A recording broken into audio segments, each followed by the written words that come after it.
الحمد لله وكفى وسلام على عباده الذين اصطفى أما بعد فعن أبي أمامة رضي الله عنه عن النبي صلى الله عليه وسلم قال من قام ليلتي العيدين محتسبا لم يمت قلبه يوم تموت القلوب رواہ ابن ماجہ۔ حضرت ابو امامہ رضی اللہ تعالی عنہ سے مروی ہے کہ حضور اکرم صلی اللہ علیہ وآلہ وسلم نے فرمایا، جس شخص نے دونوں عیدوں یعنی عید الفطر اور عید الاضحیٰ کی راتوں کو ثواب کا یقین رکھتے ہوئے زندہ رکھا، اس کا دل اس دن نہ مرے گا جس دن لوگوں کے دل مردہ ہو جائیں گے۔ عیدین کی راتوں کو زندہ کرنے کا مطلب اس میں اللہ کی عبادت کرنا ہے، قیام اللیل کرنا ہے، تلاوت اور تسبیحات کا اہتمام کرنا ہے، اور جس دن لوگوں کے دل مردہ ہو جائیں گے اس دن سے مراد قیامت کا دن ہے، یعنی اللہ سبحانہ وتعالی اس رات کی عبادت کی برکت سے قیامت کی گھبراہٹ سے محفوظ رکھیں گے۔ تو یہ قیمتی راتیں ہیں اور اس کو عام طور پر مختلف مصروفیات میں مشغولیات میں ضائع کر دیا جاتا ہے۔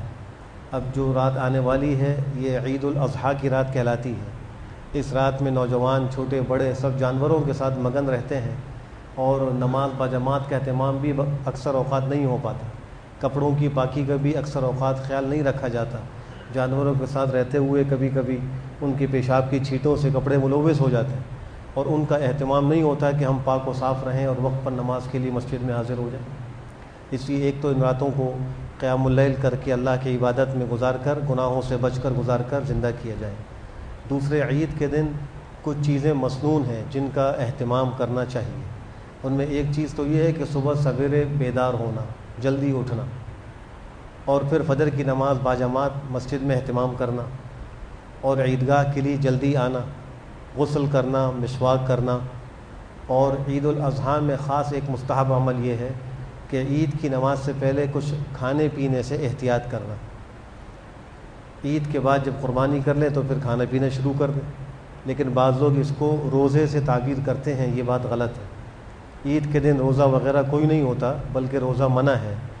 جناب نبی کریم صلی اللہ تعالی علیہ وآلہ وسلم سے مروی ہے کہ آپ عید الفطر میں عیدگاہ جانے سے پہلے کوئی میٹھی چیز مثلاً کھجور یا کوئی اور چیز تناول فرمایا کرتے تھے، اور عید الاضحیٰ کے دن میں عید کی نماز سے پہلے کچھ نہیں کھاتے تھے، اور نماز کے بعد قربانی کے گوشت سے آپ کھانا پینے کا آغاز کیا کرتے تھے۔ تو نماز کے بعد کوئی قربانی کے گوشت سے کھائے یا ویسے کچھ کھا لے، اس کی اجازت ہے، وہ کھا سکتا ہے۔ اور عید کی نماز کے لیے آتے وقت تکبیرات تشریق کا بلند آواز سے پڑھنا اور جاتے وقت بھی بلند آواز سے پڑھنا، اس میں بھی بے احتیاطی ہوتی ہے اور وہ وقت باتوں میں گزر جاتا ہے۔ اگر گاڑی میں بھی آ رہے ہوں تو گھر سے نکلتے ہی تکبیرات کے پڑھنے کا اہتمام ہو، اور جب نماز پڑھ کر واپس جا رہے ہوں تو بھی۔ عید کی نماز کے بعد خطبہ ہوتا ہے، یہ خطبہ مسنون ہے، اور جب وہ شروع ہو جائے تو اس کا سننا واجب ہے۔ کچھ لوگ فرض نماز فجر کی پڑھ لیتے ہیں، پھر عید کی دوگانہ پڑھ لیتے ہیں اور فوراً نکل جاتے ہیں اور وہ خطبہ نہیں سنتے، یہ طریقہ بھی خلاف سنت ہے۔ بلکہ علماء نے خطبے سے پہلے قربانی کے کرنے کو غیر مستحب لکھا ہے۔ نماز سے پہلے تو قربانی اگر کی، نماز عید سے پہلے، تو وہ قربانی ہی نہیں ہوگی، اور عید کی نماز کے بعد اگر خطبہ ختم ہونے سے پہلے قربانی کی تو وہ خلاف اولا غیر مستحب ہے۔ مستحب یہ ہے کہ عید کی نماز پڑھنے کے بعد خطبہ اہتمام سے سننا جائے اور پھر جا کر اپنی قربانی میں انسان مصروف ہو جائے۔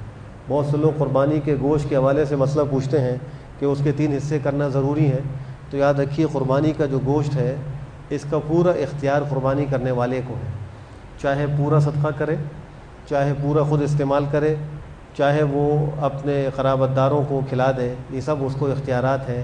اولا اور بہتر یہ ہے کہ اس کے 3 حصے کر لیے جائیں، ایک حصہ اپنے استعمال میں رکھا جائے اور ایک جو ہے وہ پڑوسیوں قرابت داروں کے لیے رکھا جائے اور ایک غرباء اور فقراء میں تقسیم کر دیا جائے۔ اور کوئی اس کے خلاف بھی کرے تو اس میں کوئی کراہت نہیں ہے، اس کو بلا تکلف استعمال کیا جا سکتا ہے، بلکہ یہ اس امت کی ایسی خصوصیت ہے کہ قربانی کے بعد وہ گوشت بھی اس امت کے لیے حلال ہے۔ پچھلی امتوں کے لیے قربانی کے بعد قربانی کا گوشت حلال نہیں ہوتا تھا، بلکہ اس کو آسمانی آگ آ کر کھا لیا کرتی تھی، یا چرند پرند اور دیگر جانور اس کو کھایا کرتے تھے، انسانوں کو اس کے کھانے کی اجازت نہیں تھی۔